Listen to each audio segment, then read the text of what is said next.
Hello student, welcome to my channel lecturer. आज का ये वीडियो क्लास 10 हिंदी के लिए जितने भी स्टूडेंट 2023 बोर्ड एग्जाम में पेपर देने वाले हैं, आज के इस वीडियो को लास्ट तक जरूर देखना। ये वीडियो क्लास 10 हिंदी के लिए सबसे ज्यादा इंपॉर्टेंट है। ठीक है, इस वीडियो में हम लोग देखेंगे क्लास 10 हिंदी का महत्वपूर्ण गद्यांश और पद्यांश। ठीक है, जो बोर्ड एग्जाम में आपका 100% आएगा। ठीक है, लेकिन मैं आप लोगों को बताऊंगा जो मोस्ट इंपोर्टेंट गद्यांश और पद्यांश है, और हाँ ऐसा भी बताऊंगा कि आपको बोर्ड एग्जाम में कैसे हल करना है, कैसे सॉल्व करना है कि आपको फुल मार्क्स मिले। ठीक है, देखो लिखते तो सभी स्टूडेंट हैं, लेकिन वो भी अगर आप अच्छे से लिखोगे तभी आपको फुल मार्क्स मिलेगा। नहीं तो बहुत सारे स्टूडेंट को क्या मिलता है, 6 नंबर का है तो 2 नंबर, 3 नंबर, 4 नंबर, बस इससे ज्यादा नहीं मिलता है। ठीक है, आपको 6 में 6 नंबर मिलेगा अगर जैसा मैं आपको बताऊंगा वैसा सॉल्व करोगे तो बोर्ड एग्जाम में। तो सबसे पहले मैं आपको मोस्ट इंपोर्टेंट गद्यांश बताऊंगा। ठीक है, मोस्ट इंपोर्टेंट गद्यांश। तो यहां आप लोग सबसे पहले देखो कि पहले पहाड़ काटकर उसे खोखला कर दिया गया। ये बहुत ज्यादा इंपॉर्टेंट गद्यांश है। अगर आप model paper, previous year paper ये सब उठाकर देखोगे तो आपको देखने को मिल जाएगा। ठीक है, खोखला कर दिया गया, फिर उसमें सुंदर भवन बना दिए गए। ठीक है, फिर उसमें सुंदर भवन बना लिए गए जहां खंभों पर उभरी मूर्तें बिहंस उठी। जहां जो खंभे होती हैं, खंभे पर उभरी मूर्तें बिहंस उठी और भीतर की समूची दीवारें और छतें रगड़कर चिकनी कर ली गई। और जो भीतर की समूची दीवारें हैं और जो छत है उसको रगड़कर चिकना कर लिया गया। और तब उनकी जमीन पर चित्रों की दुनिया बसा दी गई। तब जमीन पर चित्रों की एक दुनिया बसा दी गई। पहले प्लास्टर लगाकर आचार्यों ने उन सब पर लहराती रेखाओं में चित्रों की काया सिरस दी। ठीक है, पहले जो प्लास्टर लगाकर आचार्य जो थे, आचार्य या पंडित लोग, ठीक है, ने उन पर लहराती रेखाओं में चित्रों की काया सिरस दी। फिर उनके चेले जो हैं कलावंतों ने रंग भरकर प्राण फूंक दिए। फिर उसमें रंग कलर कर दिया। फिर उसमें ऐसा लग रहा था कि मानो सही सही का है। ठीक है, फिर तो दीवारें उमंग उठी और पहाड़ पुलकित हो उठी। ये आपका एक मोस्ट इंपोर्टेंट गद्यांश है जो बोर्ड एग्जाम के लिए बहुत ही ज्यादा इंपॉर्टेंट। तो अब बोर्ड एग्जाम में इससे रिलेटेड आपसे 3 क्वेश्चन पूछेगा। पहला, उपयुक्त गद्यांश का संदर्भ लिखो। ये बोर्ड एग्जाम में 2 नंबर का आएगा। एंड रेखांकित अंश की व्याख्या करो, 2 नंबर का। और पहाड़ों को काटकर जीवंत बनाया गया, ये भी 2 नंबर का। मतलब कुल मिला के आपके 6 मार्क्स का ये आपका क्वेश्चन पेपर आएगा। ठीक है, मतलब ये आपका क्वेश्चन आएगा जो आपका गद्यांश है। तो सबसे पहले हम लोग देखेंगे गद्यांश का संदर्भ। तो संदर्भ लिखने के लिए आपको बोर्ड एग्जाम में कॉपी देगा ही, तो उसमें आपको सबसे पहले ऐसा संदर्भ हेडिंग डालना है। संदर्भ हेडिंग डालने के बाद फिर आपको क्या करना है, संदर्भ हेडिंग डाल देना, फिर आपको ब्लैक कलर से अंडरलाइन कर लेना है। ठीक है, ब्लैक कलर से जब आप अंडरलाइन कर लोगे तो बहुत सुंदर लगेगा। तो फिर ऐसा करने के बाद आपको संदर्भ अच्छे से लिखना है। ठीक है, जैसे इस चैप्टर का जो लेखक हैं और चैप्टर का नाम तो पता ही होगा। तो सबसे पहले आप लिखो प्रस्तुत गद्यावतरण। प्रस्तुत गद्यावतरण। गद्यावतरण हमारी पाठ्य पुस्तक, जो ये हमारी पाठ्य पुस्तक है, हमारी पाठ्य पुस्तक। ठीक है, हमारी जो पाठ्य पुस्तक है, इस पुस्तक का क्या नाम है, हिंदी। ठीक है, ये तो सभी को पता है, कॉमन सी बात है। तो इसको आप ब्लैक से लिखना और ऊपर आपको इनवर्टेड कॉमा लगा देना है। ठीक है, हिंदी। ठीक है, हिंदी के गद्य खंड, हिंदी के आपका जो गद्य खंड है। ठीक है, गद्य खंड, हिंदी के गद्य खंड में संकलित, हिंदी के गद्य खंड में संकलित। एंड संकलित के बाद फिर आपको लिखना है तथा भारतीय पुरातत्व के महान विद्वान, या फिर आप लिख सकते हो संकलित।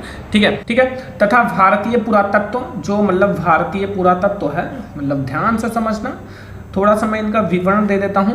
भारतीय पुरातत्व जो के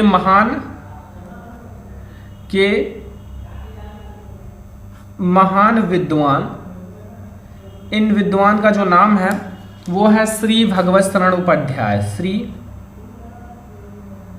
भगवत शरण उपाध्याय। ठीक है, उपाध्याय, श्री भगवत शरण उपाध्याय द्वारा लिखित, मतलब श्री भगवत शरण उपाध्याय द्वारा लिखित है। ठीक है, लिखित। और इस चैप्टर का नाम क्या है, सभी स्टूडेंट को पता होगा। इस चैप्टर का नाम क्या है, अजंता। क्या नाम है बच्चों, अजंता। ठीक है, तो अजंता निबंध से उद्गृत है,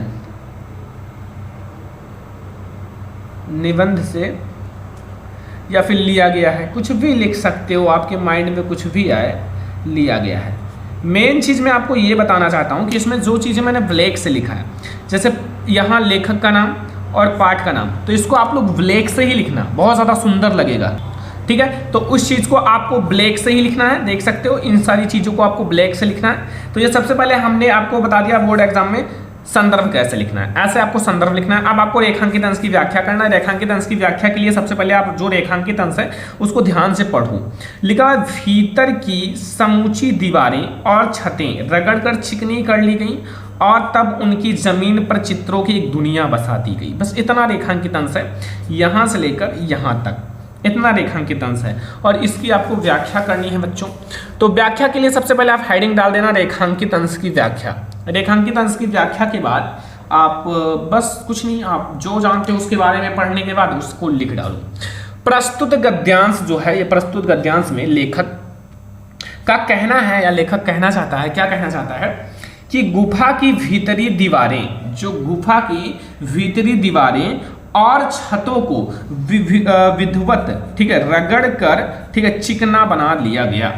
कहने का मतलब है कि मतलब जो गुफा है, गुफा की जो भीतरी दीवारें हैं और छतें हैं उनको विधिवत रगड़कर एक मतलब अच्छे से रगड़कर चिकना बना दिया गया कि सुंदर दिखे। ठीक है, और तत्पश्चात उस पर चिकनी पृष्ठभूमि पर चित्रकारों ने द्वारा अनेक चित्र बना दिए गए।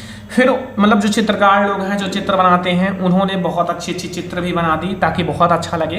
ठीक है, मतलब चित्र बना दी ताकि वो और भी अच्छा लगे और जिनको देखकर ऐसा लगता है मानो चित्रों की एक दुनिया बसा दी गई हो या निर्मित कर दी गई हो। बस इतना सा कहना है, इतना सा याद करना है, कुछ है नहीं रेखांकित अंश में। रेखांकित अंश ये छोटा सा है और ऐसे ही बोर्ड एग्जाम में आता भी है छोटा सा रेखांकित अंश, यहाँ से लेकर यहाँ तक। और इसमें क्या है, कुछ नहीं है। प्रस्तुत गद्यांश में जो लेखक है, लेखक का कहना है कि गुफा की मतलब जो भीतरी दीवारें हैं और छतों को विधिवत रगड़ कर चिकना बना लिया गया। तत्पश्चात उस पर या उस चिकनी पृष्ठभूमि पर चित्रकारों के द्वारा अनेक बहुत सारी प्रकार के चित्र बना दिए गए, जिनको देखकर ऐसा लगता है मानो चित्रों की एक दुनिया बसा दी गई हो, निर्मित कर दी गई हो। बस इतना सा आपको तैयार कर लेना है। फिर आपसे सा वाला क्वेश्चन पूछेगा कि पहाड़ों को जीवंत कैसे बनाया गया। जो पहाड़ है, पहाड़ को जीवंत कैसे बनाया गया। जीवंत का मतलब है उसको कैसे उसमें प्राण फूका गया, ऐसा बताया गया ना गद्यांश में। गद्यांश के अनुसार बताना है। तो गद्यांश के अकॉर्डिंग सबसे पहले देखो, पहाड़ों को काट कर भवन का रूप दिया गया। जो पहाड़ है, पहाड़ को काटकर सबसे पहले भवन का रूप दिया गया कि भवन लगे। ठीक है, पहाड़ को अच्छे से काटा गया, पहाड़ों को, कि वो एक भवन जैसा दिखे। गुफा एक भवन, ठीक है, जैसे पहाड़ होता है, देखे होंगे आप कोई वीडियोज में कि पहाड़ों को ऐसे काट कर अच्छा सा बना दिया गया गुफा, या एक महल बना दिया गया, घर बना दिया गया ऐसे। ठीक है, और छतों और खंभों को चिकना कर, मतलब जो छत है और खंभे हैं उनको चिकना कर उन पर सजीव चित्र निर्मित किए गए। तो उनको चिकना कर लिया गया और उस पर ऐसा लगता है कि जैसे सजीव चित्र निर्मित किए गए हो। चित्र में रंग भी भरा गया, मतलब जो चित्र है उसमें अच्छे से रंग भी भरा गया कि बहुत सुंदर दिखें। ठीक है, रंग भरा गया और इस प्रकार पहाड़ों को जीवंत बनाया गया। और इस प्रकार पहाड़ों को जीवंत बनाया गया। ये बच्चा 2 नंबर है, 2 नंबर करके आपका 6 नंबर यहाँ से क्लियर हो जाएगा महत्वपूर्ण गद्यांश से। ये गद्यांश है, मैं एक आपको गद्यांश बता दिया, ये बहुत ज़्यादा इंपॉर्टेंट है, इसलिए मैंने आपको ये बता दिया कि आप लोग तैयार रखो बोर्ड एग्जाम के लिए। बोर्ड एग्जाम आपके नजदीक है तो आप भी पढ़ लिख कर आप लोग तैयार हो बोर्ड एग्जाम देने के लिए। ठीक है, तो ये हमारा हो गया महत्वपूर्ण गद्यांश। ऐसे आपको गद्यांश सॉल्व करना है। अगर संदर्भ लिखना है तो सबसे पहले जो भी प्रश्नोत्तर संख्या उसको डाल देना, प्रश्नोत्तर संख्या अच्छे से ब्लैक कलर से। प्रश्नोत्तर संख्या डालने के बाद फिर आप गद्यांश जैसा आपका जिस नंबर पे आता है वो डाल देना, फिर आप संदर्भ हेडिंग डालना। ठीक है, सब कुछ अच्छे से कर लेना, बस हो गया। तो ये हमारा गद्यांश, सबसे मोस्ट इंपोर्टेंट गद्यांश। अब हम लोग देखेंगे पद्यांश। देखो ये हमारा वेरी इंपॉर्टेंट पद्यांश है, मतलब आपको तैयार कर लेना है। ठीक है, लिखा हुआ है कि बढ़त बढ़त संपत्ति सलिलु मन सरोज बढ़ी जाए और घटट घटट सोना फिर घटे वरु समूल कम हिलाए।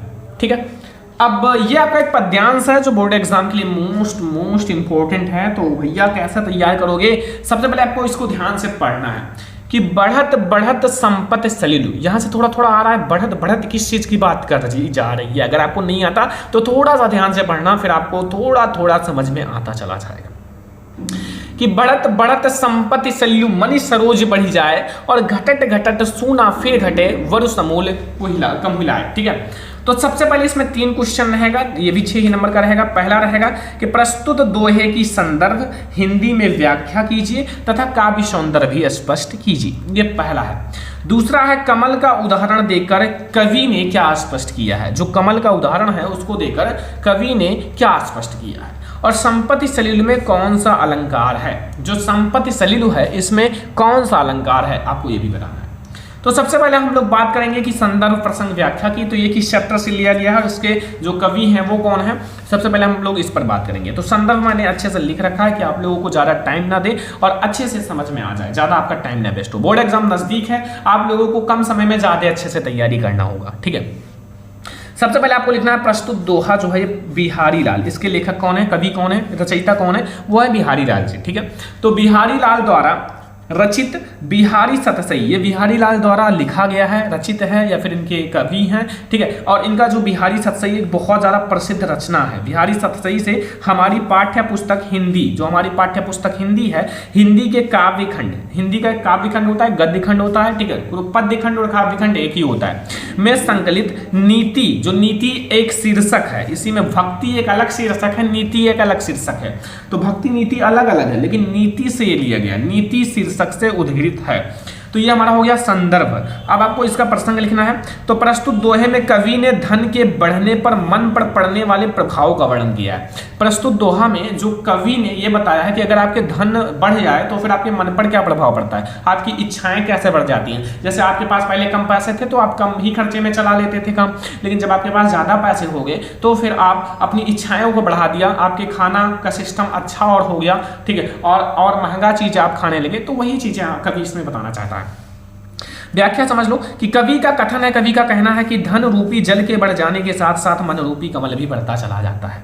कवि का कहना है कि मतलब जो धन रूपी जल है, धन रूपी जल के बढ़ जाने के साथ साथ मन रूपी कमल भी बढ़ता चला जाता है। जैसे एक कमल है, कमल अगर पानी में लगा है तो भैया जब पानी बढ़ता जाता है तो कमल भी बढ़ता चला जाता है, लेकिन जब पानी घट जाता है तो कमल नहीं घटता, उसका डंठल जो है, डंठल मतलब जो एक डंडा सा होता है वो नहीं घटता। क्यों?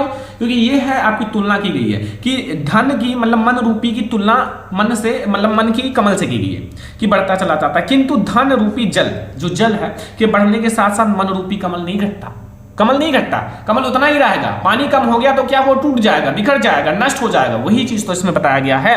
किंतु धन रूपी जल के घटने के साथ साथ मन रूपी कमल नहीं घटता, अपितु समूल नष्ट हो जाता है, सब कुछ नष्ट हो जाता है, ठीक है। अब ध्यान से यहां समझो मैं क्या कहना चाहता हूं। अर्थात धन के बढ़ जाने के साथ साथ मन की इच्छाएं भी बढ़ जाती हैं। जैसे आपके पास ज्यादा धन हो गया तो आपकी इच्छाएं भी बढ़ जाएंगी, परंतु धन के घट जाने के साथ साथ मन की इच्छाएं नहीं घटती। तब परिणाम यह होता है कि मनुष्य यह सह नहीं पाता और दुख से मारे के समान हो जाता है, दुख में मरे के समान हो जाता है। बस इतना सा आपको तैयार कर। तो ये हमारा हो गया क्वेश्चन। अब इसमें आपका और भी क्वेश्चन है, देखो यहाँ कमल का उदाहरण देकर लेखक या कवि क्या स्पष्ट करना चाहता है। तो कमल का उदाहरण देते हुए कवि ने यह स्पष्ट किया है कि धन के बढ़ने पर मन को नियंत्रित करना चाहिए। जैसे आपका धन बढ़ गया तो मन पर नियंत्रित करो, ठीक है, मन को ज्यादा मत बढ़ाओ, क्योंकि जब धन घट जाएगा, परंतु अन्यथा धन ना रहने पर बहुत कष्ट होता है। तो बहुत कष्ट होता है मन रूपी मन पर, ठीक है। बस इतना सा तो है, कुछ है नहीं, लेकिन थोड़ा सा आप लोग संपत्ति सलिल में कौन सा अलंकार है इसमें बताना है, कौन सा अलंकार। देखो सा दो बार आया, एक वर्ड एक अक्षर की आवृत्ति दो बार हुई है बच्चा, तो फिर कौन सा अलंकार होगा, सिंपल सी बात है, अनुप्रास अलंकार होगा, ठीक है। तो ये आपका 2-2 नंबर का क्वेश्चन है, 2 नंबर 2 नंबर 2 नंबर 6 नंबर बिल्कुल पक्का, ठीक है। अगर बोर्ड एग्जाम में ये आएगा तो कोई दिक्कत नहीं होगा। तो आज मैंने आपको बताया महत्वपूर्ण गद्यांश और पद्यांश। बोर्ड एग्जाम के लिए मोस्ट इंपोर्टेंट क्वेश्चन है, ये आपको तैयार कर लेने हैं। और अगर आपको ये वीडियो पसंद आया हो तो लाइक भी कर देना है, शेयर भी कर देना है, चैनल पर नया तो सब्सक्राइब भी कर देना है। हम आप लोगों के लिए और भी अच्छे अच्छे वीडियोस लाएंगे, ठीक है, ताकि आप लोगों की बोर्ड एग्जाम की तैयारी और अच्छे से हो सके। तो चलो फिर मिलते हैं नेक्स्ट इंपॉर्टेंट वीडियो में, तब तक के लिए धन्यवाद।